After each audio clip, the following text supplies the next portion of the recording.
Glória a Deus, a paz do Senhor, amados irmãos.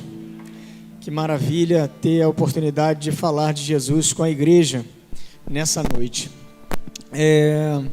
Irmãos, eu vou fazer algo aqui um tanto diferente na pregação hoje. O tema que o pastor deu para nós seguirmos, maravilhoso, espetacular. Só que eu vou passar um videozinho depois que eu fazer a leitura. E eu queria que você refletisse que é esse vídeo que nós vamos trabalhar para falar aquilo que Deus colocou no meu coração. E esse vídeo foi tirado de personagens que você conhece, os jovens conhecem, crianças conhecem, falando uma dura realidade do que é o ser humano. O Pai procura os verdadeiros adoradores. Esse é o tema, Ele está procurando. Então, o que é o ser humano? E algumas pessoas que estão aqui, tenho certeza que você já viu isso acontecer. Eu tenho certeza que você já viu essa cena na televisão. E eu quero que você perceba ela. E não fique chocado não.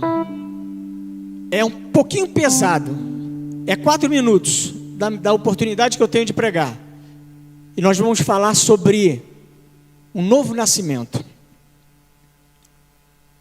O Pai procura verdadeiros adoradores, e esses verdadeiros adoradores, não falsos adoradores, têm que nascer de novo. Ok? Vamos ler a palavra de Deus, por favor? No tema que foi escolhido pela igreja, pelo pastor da igreja, João 4, 23 e 24, e depois nós vamos ler João capítulo 2, versículo 23 ao 25. E vamos dar continuidade no capítulo 3, do 1 ao 7. Então, a leitura é bem rápida. Logo após eu ler, você vai ver esse videozinho aí para meditação. Pode colocar aqui na tela para mim? João 4, 23 e 24. João capítulo 4, 23 e 24. Diz aí assim: mas vem a hora, e já chegou, em que os verdadeiros adoradores adorarão o Pai em espírito e em verdade, porque são estes que o Pai procura para seus adoradores. Deus é espírito e importa que seus adoradores o adorem em espírito e em falsidade. É o quê? Verdade. Vamos lá, João capítulo 2, versículo 23 e 25 ao 25. João capítulo 2, 23 ao 25. Estando ele em Jerusalém, durante a festa da Páscoa, era a festa da Páscoa, muitos, vendo os sinais que ele fazia, Jesus, creram no seu nome. 24. Mas o próprio Jesus não se confiava a eles, porque conhecia a todos. 25. E não precisava de quem alguém lhe desse testemunho a respeito do homem, porque ele mesmo sabia o que era a natureza do homem. Capítulo 3, versículo 1 ao 7. Havia entre os fariseus um homem chamado Nicodemos, um dos principais dos judeus. E este, de noite, foi ter com Jesus e lhe disse: Rabi, sabemos que és mestre, vindo da parte de Deus, porque ninguém pode fazer estes sinais que tu fazes, se Deus não estiver com ele. A isto respondeu Jesus: em verdade te digo, se alguém não nascer de novo, não pode ver o reino de Deus.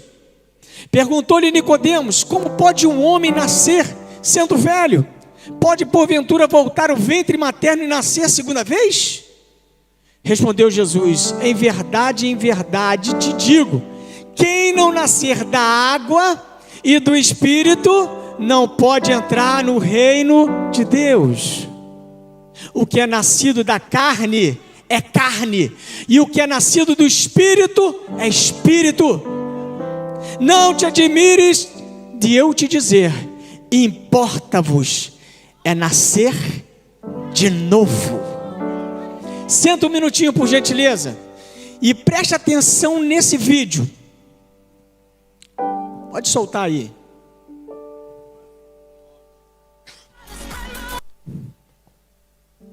Todo detalhe é importante. Vai estar aí o Goku, o Vegeta, vai estar falando. Quem conhece o Vegeta aí? Tudo da nossa infância. Hoje eu vou acabar com você. Presta Não vou atenção. deixar que destrua a humanidade. Os humanos não passam de escória e eles devem ser eliminados.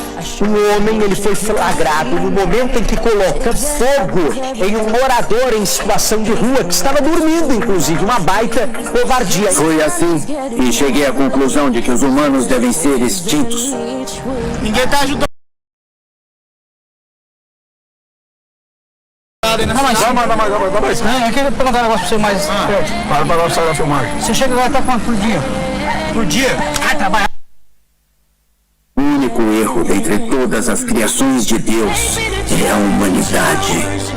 Para transformar o mundo, o universo e até este planeta em um paraíso muito mais belo, eu irei eliminar os humanos. Jamais eu serei capaz de aceitar esse erro de Deus.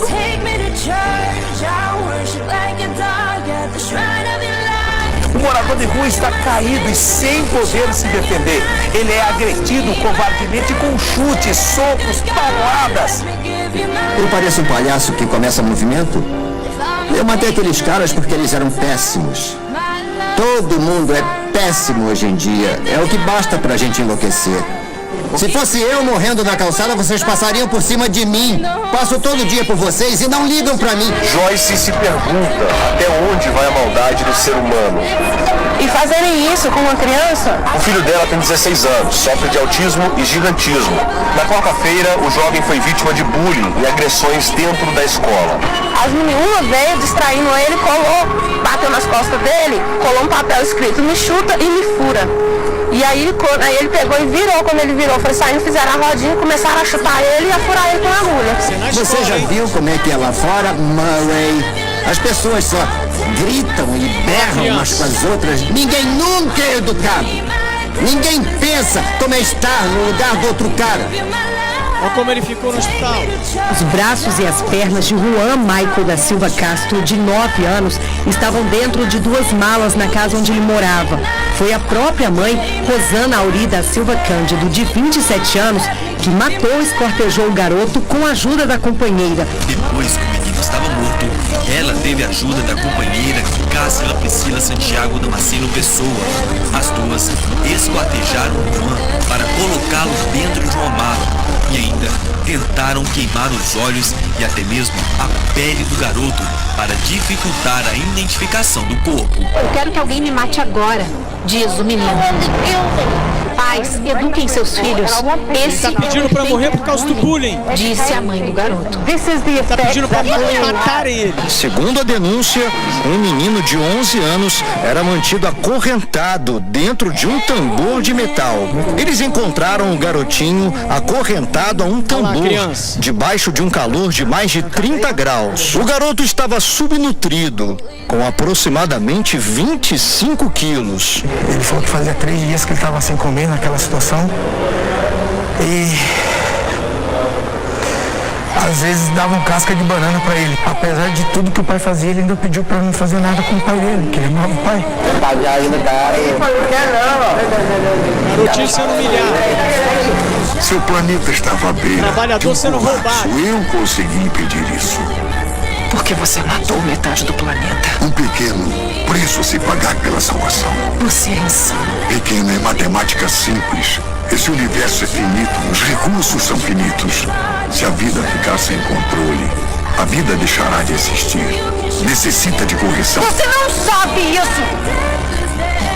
Eu sou o único que sabe isso. Mas eu acredito na regeneração. Olha aí. Eu acredito na transformação do ser humano. Como essa borboleta aí que vocês vão ver.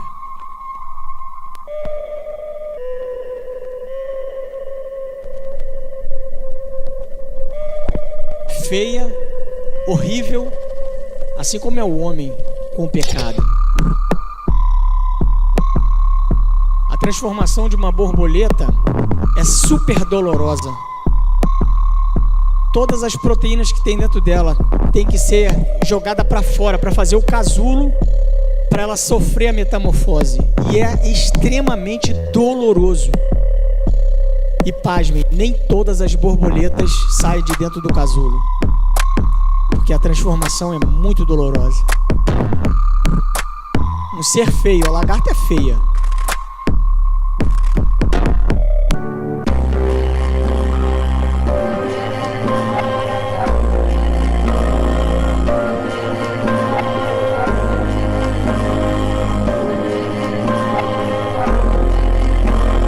Tentando sair, nem todas conseguem.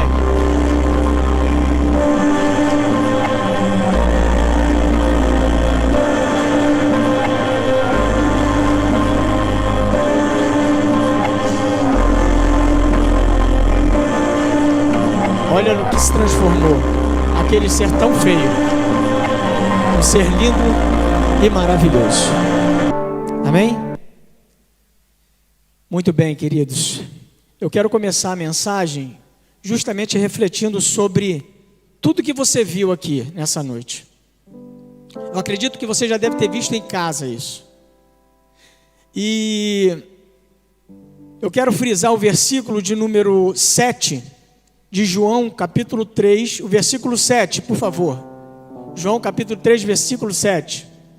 Jesus fala para Nicodemos isso: não te admires eu te ter dito ou te dizer, importa-vos é você nascer de novo. A importância é o homem nascer de novo. Há uma grande necessidade do homem sofrer uma metamorfose. Não tem como não ser diferente, porque o coração do homem é mau e é perverso. Não há ninguém nessa terra bom. Todos nós, sem exceção, somos maus continuamente.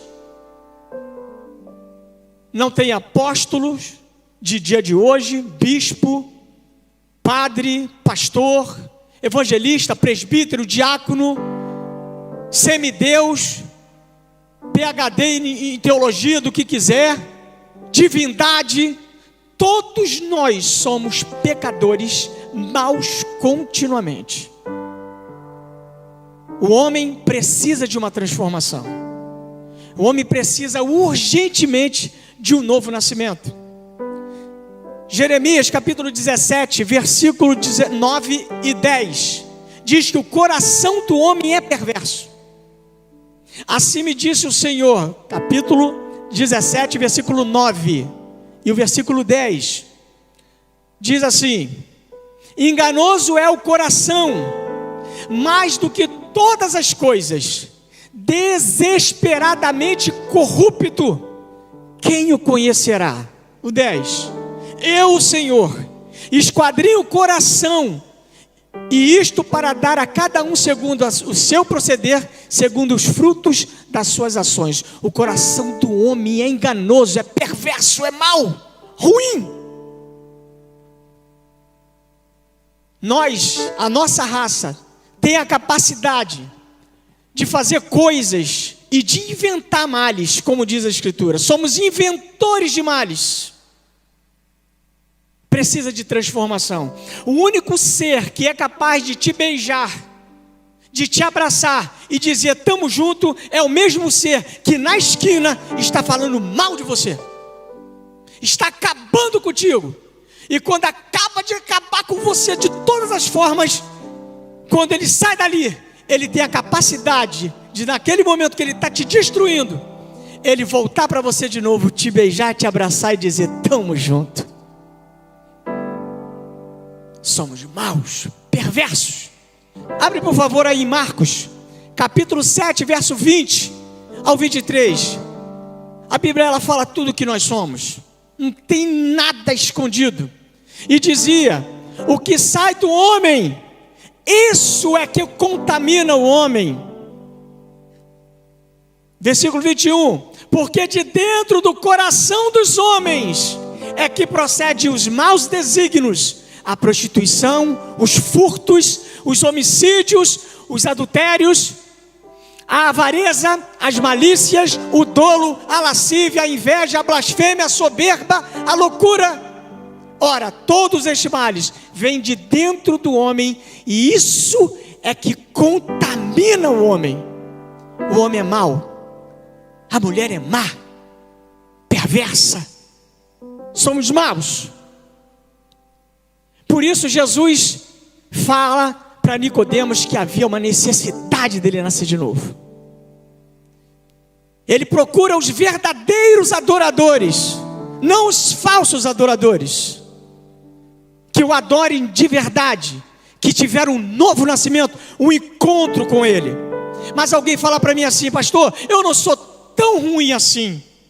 E nós temos a capacidade de nos avaliar, porque eu doei uma cesta básica para alguém, porque ontem você atravessou a velhinha para o outro lado da rua, porque ontem você fez algo muito bom e agora você se justifica dizendo que é bom demais.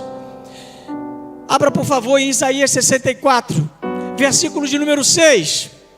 Todas as obras dos homens, todas as suas e minhas obras, para Deus é como trapo de imundícia, mas todos nós somos como imundo, e toda a nossa justiça, as obras, como trapo de imundícia. Quando você lê esse versículo e você se transporta para aquela época, o trapo de imundícia tem duas versões ali. Um trapo de imundícia é um pano, um pedaço de pano que as mulheres usavam no seu período de menstruação. Outros acreditam que esse trapo de imundícia era o que era passado em volta dos leprosos, que quando eles colocavam aqueles trapos, aqueles panos, se misturava com pus e sangue que saía dos seus corpos. Você já viu quando você se machucou? Alguém aqui já se machucou e deu pus e você teve que estourar aquele pus? Alguém já aconteceu isso? O cheirinho é muito gostoso, né, irmãos? É aquilo ali.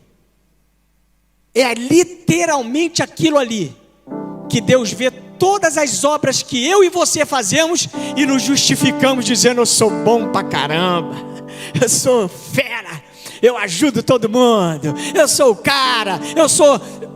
para Deus é como um trapo de imundícia.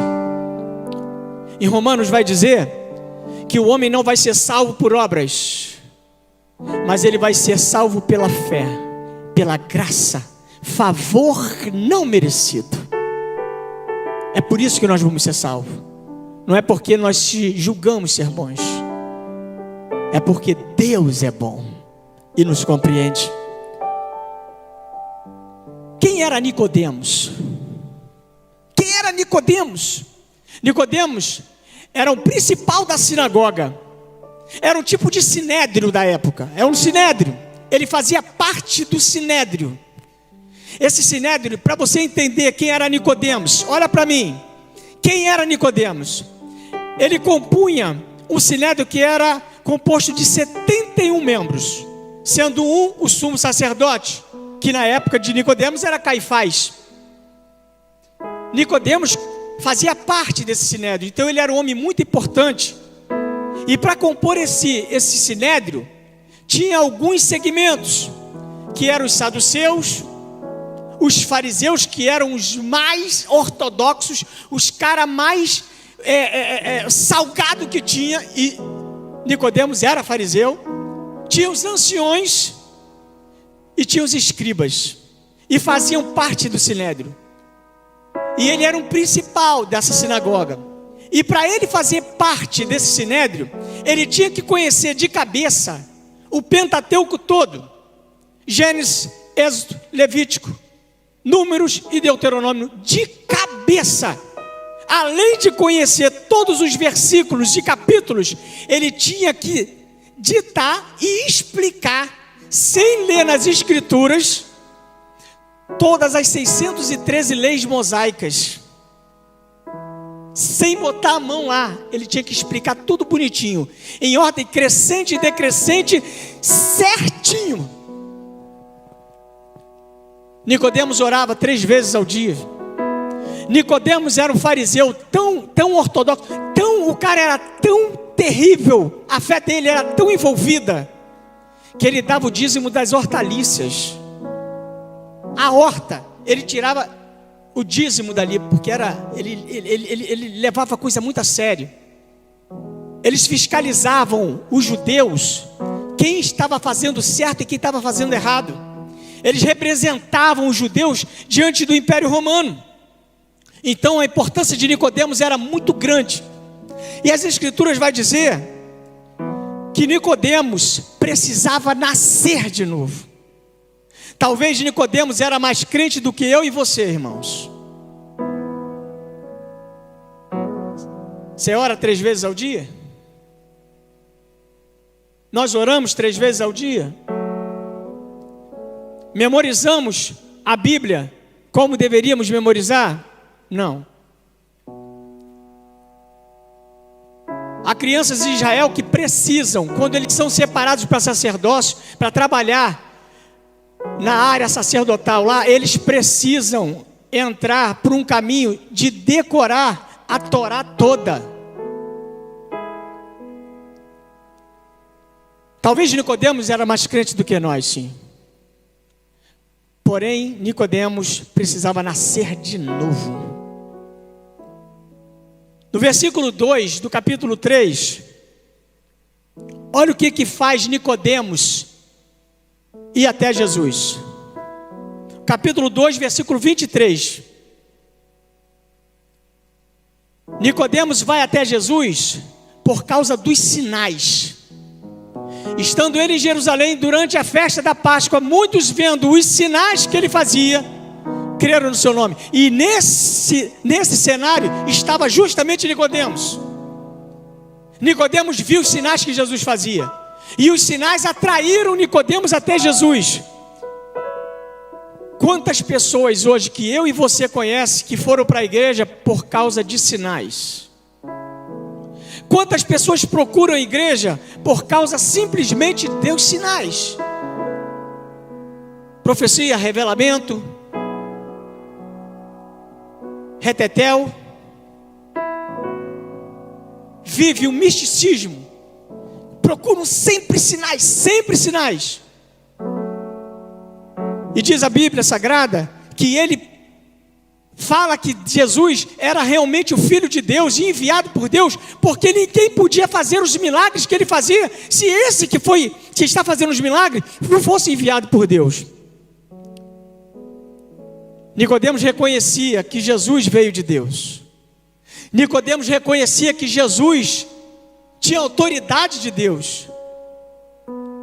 E Nicodemos, quando chega até Jesus para falar essas coisas, Jesus não fica lisonjeado com a rasgação de seda de Nicodemos, como alguns ficam preocupados com os elogios dos homens. Quantas pessoas que sobrevivem de elogio, de tapinha nas costas, precisam ser reconhecidos para se sentirem vivos.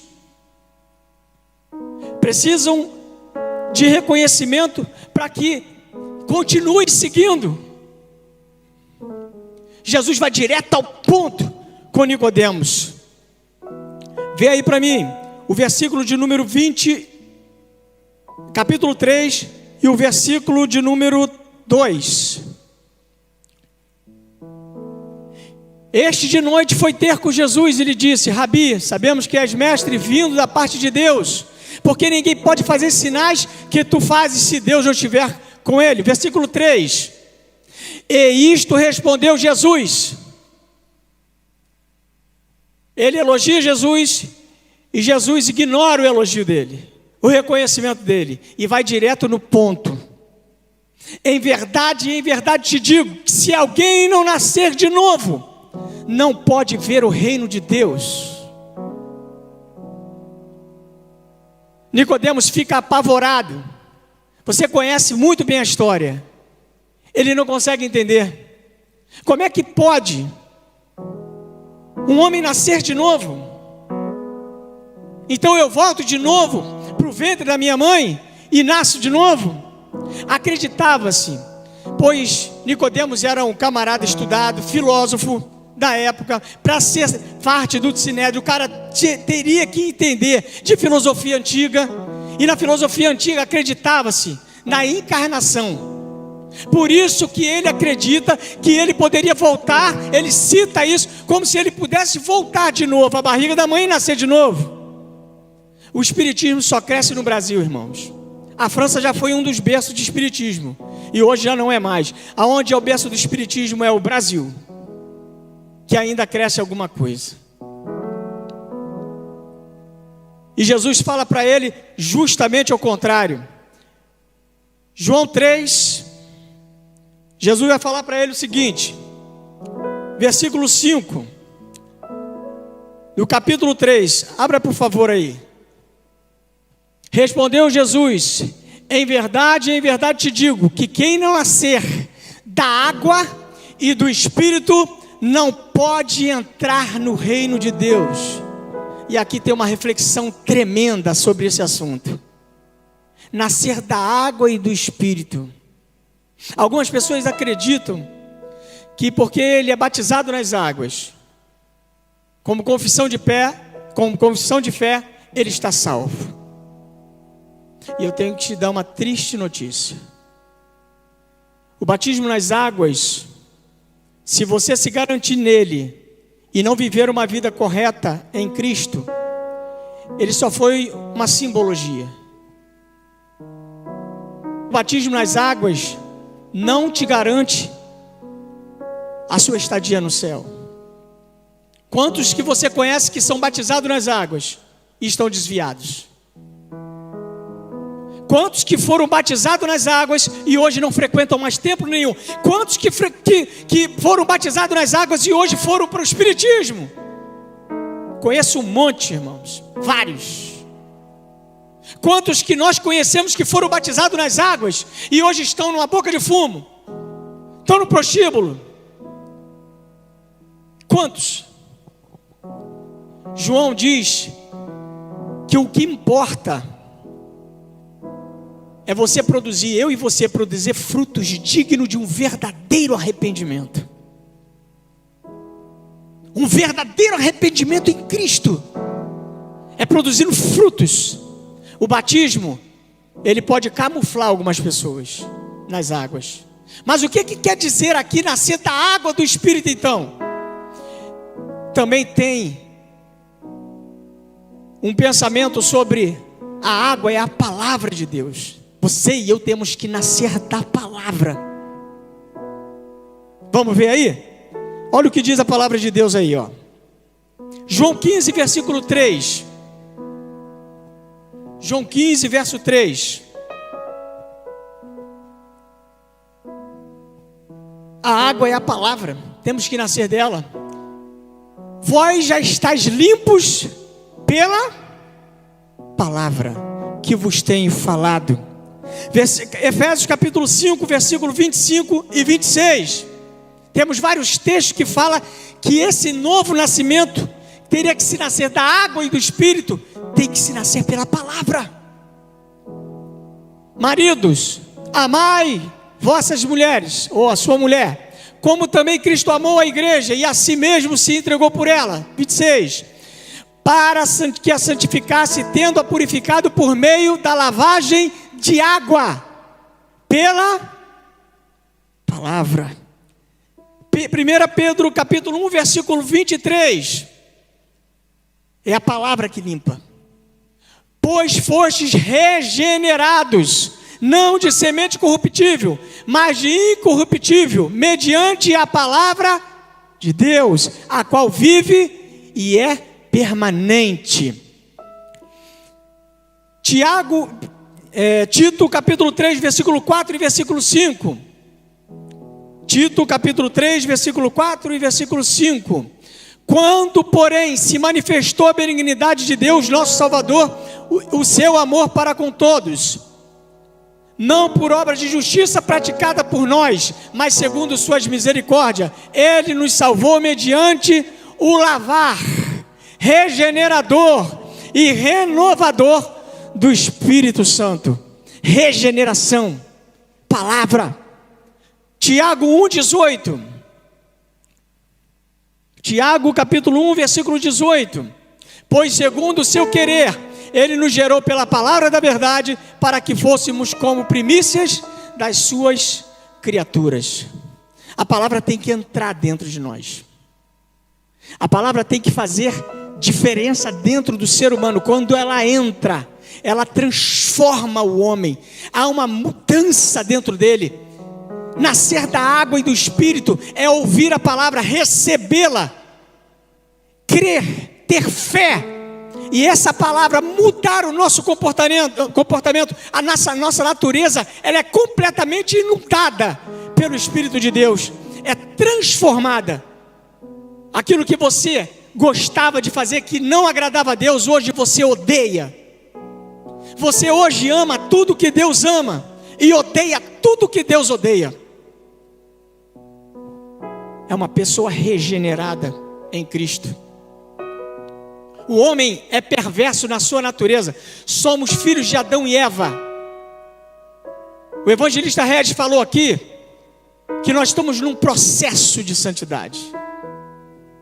Nós estamos num estado de santidade e num processo de santificação. Nós estamos num estado, estamos orando, estamos jejuando, estamos pedindo a Deus graça. Estamos num processo de santificação. Não há ninguém bom. Precisamos de ser transformados, deixando essa palavra entrar dentro de nós e fazer a morada devida. O Espírito entrar e fazer essa transformação devida. Uma vez, um menino perguntou para um pastor assim: pastor, eu tenho dúvida se eu sou salvo. Alguns aqui têm dúvida de ser salvo? Eu acredito que não. Esse menino tinha uma dúvida, um menino mas muito esforçado, jovem, 18 anos. E esse pastor explicou para ele nas escrituras por que ele era salvo. Ele virou para o pastor e falou: pastor, não é o suficiente, eu já li todos esses versículos aí, e eu preciso de algo mais contundente. Pelo amor de Deus, eu não tenho certeza se eu sou salvo, eu estou em dúvida, esclarece-me por favor. E o pastor foi lá de novo nas escrituras, mostrou para ele, e mostrou, e o menino falou: pastor, eu já li isso aí também, pastor, pelo amor de Deus, eu preciso de algo mais vivo, mais real, eu preciso de algo que me esclareça melhor, que eu tenho dúvida.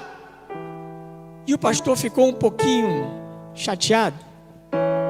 Ele falou: você quer saber se você é salvo? Então faz o seguinte, meu filho, vai para o primeiro prostíbulo que você encontrar, no primeiro bar, vai lá e bebe todas as escolas que tu puder, mas bebe Brahma, bebe o que você puder, bebe todas as cachaças, mas pinta os canecos, mas você bagunça, faz tudo o que você puder para a sua carne satisfazer. Ele ora para o pastor: pastor, o senhor está louco? Eu estou perguntando se eu sou salvo, e o senhor me manda pecar contra Deus, pastor. Eu nunca vou fazer isso, o senhor é louco. E o pastor virou para ele e falou: então, pelo amor de Deus, não pergunta mais para mim se você é salvo, porque só um salvo vai sentir isso que você está sentindo.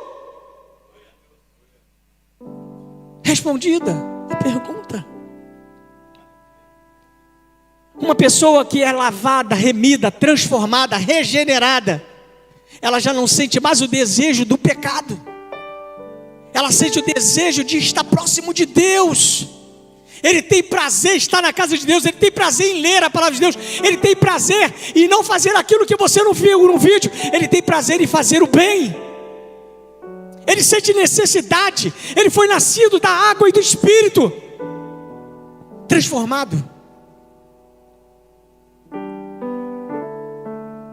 Eu vou terminar e pedir aqui que coloque aí, por favor, o versículo 14 do capítulo 3, versículo 14. A Bíblia vai falar sobre a serpente no deserto.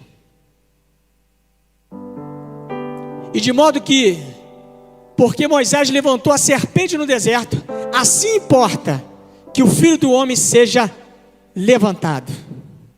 Números, capítulo de número 21, verso 6, vai falar sobre algo que aconteceu lá no tempo de Moisés. O povo no deserto murmurando, reclamando, choroso, reclamando de tudo, pecados, pecando, blasfemando, difamando, o tempo todo reclamando de tudo. Será que você conhece alguém que reclama da vida o tempo todo? Alguém reclama que a vida não está sorrindo para ele da maneira que deveria sorrir? Tenho certeza que se cada um tivesse a oportunidade de falar um pouquinho da sua história, tem histórias aqui mais terríveis do que a sua, e mesmo assim estão aí de pé, glorificando a Deus e caminhando em Cristo. Todo mundo tem uma história triste. Quando você pensar que a tua é triste, saiba que tem alguém com mais triste do que a tua, e mesmo assim está caminhando, acreditando, levantando a mão e dizendo: só o Senhor é Deus. Lá no deserto reclamaram, mas bateram em Moisés. O que aconteceu?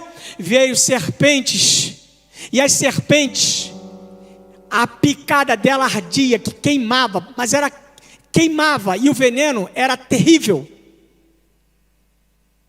E diz que o povo vai até Moisés e fala: Moisés, pelo amor de Deus, clama ao Senhor por nós, porque nós estamos morrendo. E estava morrendo um monte. E agora Moisés clama a Deus, e Deus fala para ele: Moisés, pega uma haste, faz uma haste, e lá em cima dessa haste você faz uma serpente de bronze ou de metal.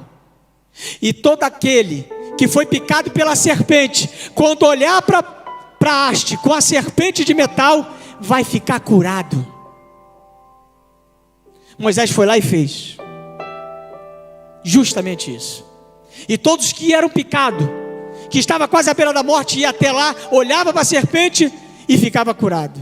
Jesus se coloca justamente como essa serpente.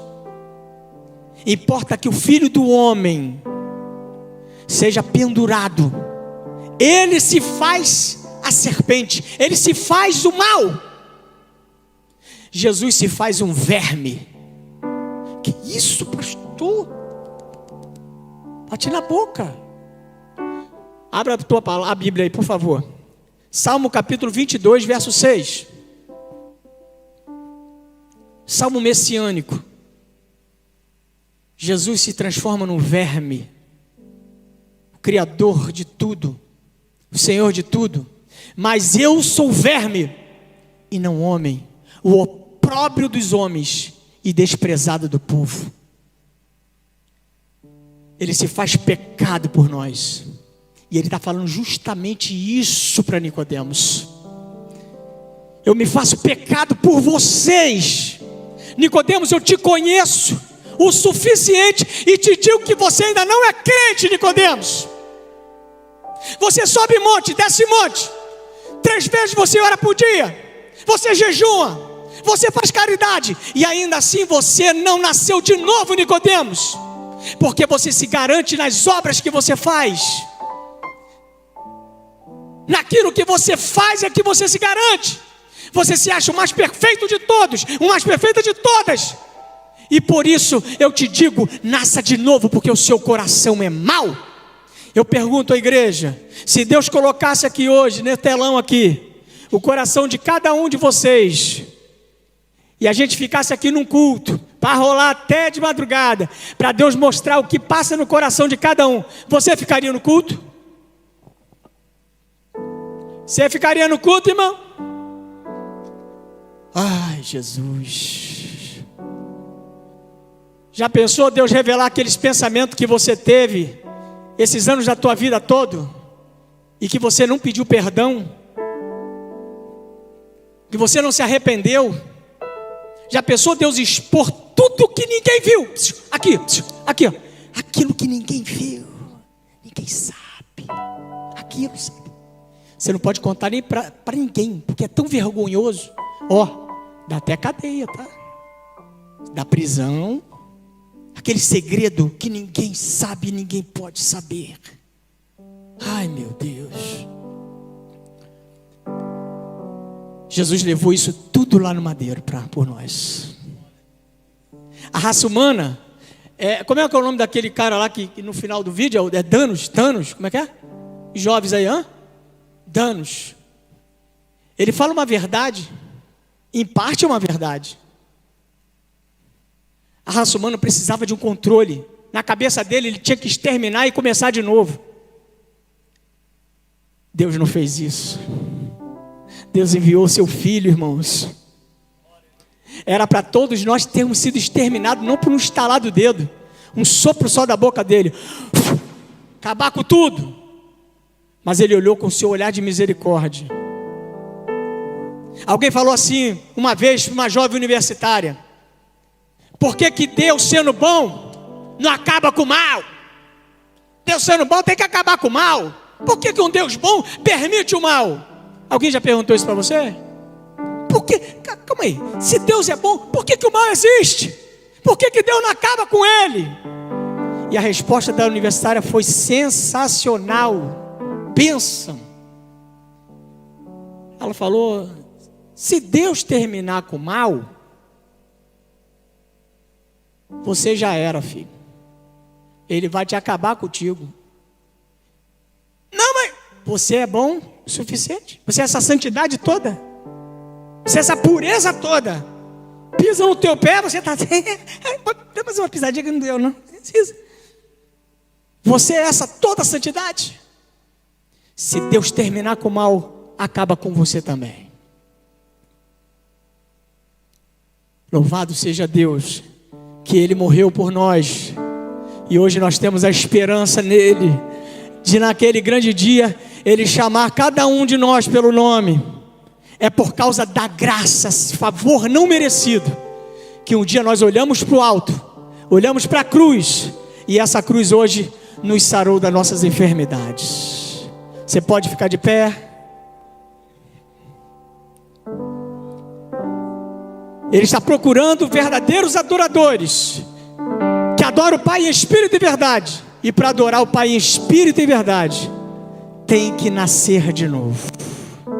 Faço uma pergunta aqui para a igreja, por favor. Nicodemos devia ser crente. Quantos precisam aqui de nascer de novo? Quem está precisando de nascer? Eu estou levantando minha mão, irmão, porque o negócio está feio. Pastor? Filho, você não sabe. Irmãos, vou falar que nem o Malafaia. Anda comigo um mês e você vai ver quem eu sou. Um pouquinho. Só um pouquinho. Talvez você se frustre. Talvez você se alegre. Se eu andar com você, eu vou me frustrar ou vou me alegrar? Precisamos de mudança todos os dias, irmãos. Talvez o que eu faço para agradar um, não consigo agradar outro. Preciso de mudança. Quantos precisam de mudança aqui? Eu queria fazer o apelo. Se tem alguém aqui que não veio a Cristo ainda, Ele morreu no seu lugar. Foi por causa dos seus pecados. Aquele vídeo lá mostra muito o que nós somos. Somos homicidas. Eu não, pastor. Eu nunca matei ninguém, não. Alguém já matou alguém aqui, irmãos? Eu já matei, infelizmente, igreja. E eu já pedi perdão. Que isso, pastor? Matei. Mateus capítulo 5 diz que aquele que desejar a morte de alguém é homicida. Esse miserável tem que morrer mesmo. Bandido miserável, mata. Jesus mata essa miséria. Quantos bandidos já matou aí, irmão, na tua vida? Ixi! Serial killer, filho. É isso mesmo? Não sei falar inglês não, eu estou metido aqui falando esse negócio aí. É isso mesmo, serial killer? Killer? É isso aí. Quantas pessoas que você já matou? O vizinho que botou o som alto e falou: Jesus, manda um raio, parte tudo, Jesus. Precisamos ou não precisamos de nascer de novo, irmãos? Para sermos verdadeiros adoradores que adoram o Pai em espírito e verdade, e não sermos falsos adoradores. Tem alguém para Cristo aqui nessa noite? Vem aqui à frente, quero orar por você. Tem alguém para Jesus? Vem aqui à frente. Dá um passo para uma vida abundante em Cristo. Sua vida vai ser vitória em Cristo. É em Cristo. Tem alguém? Não tem. Se alguém nesse momento sentiu desejo, eu queria orar por você. Vem aqui à frente. Queria orar por você. Se você, pastor, eu preciso de uma mudança. Eu preciso realmente de rever conceitos e valores. Eu quero orar por você. Tá bom? Feche seus olhos. Vamos orar aí. Amado Deus e eterno Pai, Senhor, se o Senhor olhar para nós, Deus, o Senhor só vai ver dificuldades, vai ver muita coisa que não é boa, Senhor. Pedimos a Ti, ó Deus, que o Senhor tenha misericórdia, Senhor, das nossas vidas. Sabe, Jesus, às vezes a gente se irrita mesmo. Senhor, a gente fala coisas que não é para falar. A gente tem atitudes que não é para ter. Alimentamos o nosso coração suspeitando mal de tudo e de todos. Senhor, o amor muitas das vezes some, Senhor, e dá lugar ao ódio, raiva e todos os sentimentos ruins. Deus, muda-nos pelo Teu amor, dá-nos um novo nascimento, faça-nos nascer da água e do Espírito, Pai. Oh Deus, Senhor, o ser humano tem dado medo, Senhor, tem dado medo de relacionamentos e temos sentido medo de não se machucar, Senhor, nesse relacionamento, porque o ser humano tem mostrado o quanto é mal. Mas, Senhor, eu acredito na regeneração, na transformação, numa metamorfose. Assim como a borboleta, a lagarta se transforma numa borboleta linda, a voar, Senhor, para glorificar Teu nome. Assim, Senhor, eu acredito que o Senhor pode transformar o nosso âmago, o nosso ser. Muda-nos, transforma-nos segundo o Teu precioso amor. Muito obrigado, Senhor, por essa palavra. Muito obrigado pelos Seus filhos que estão aqui nessa noite, que eu tenho certeza, Senhor, que estão a refletir. Muito obrigado, Pai. Amém.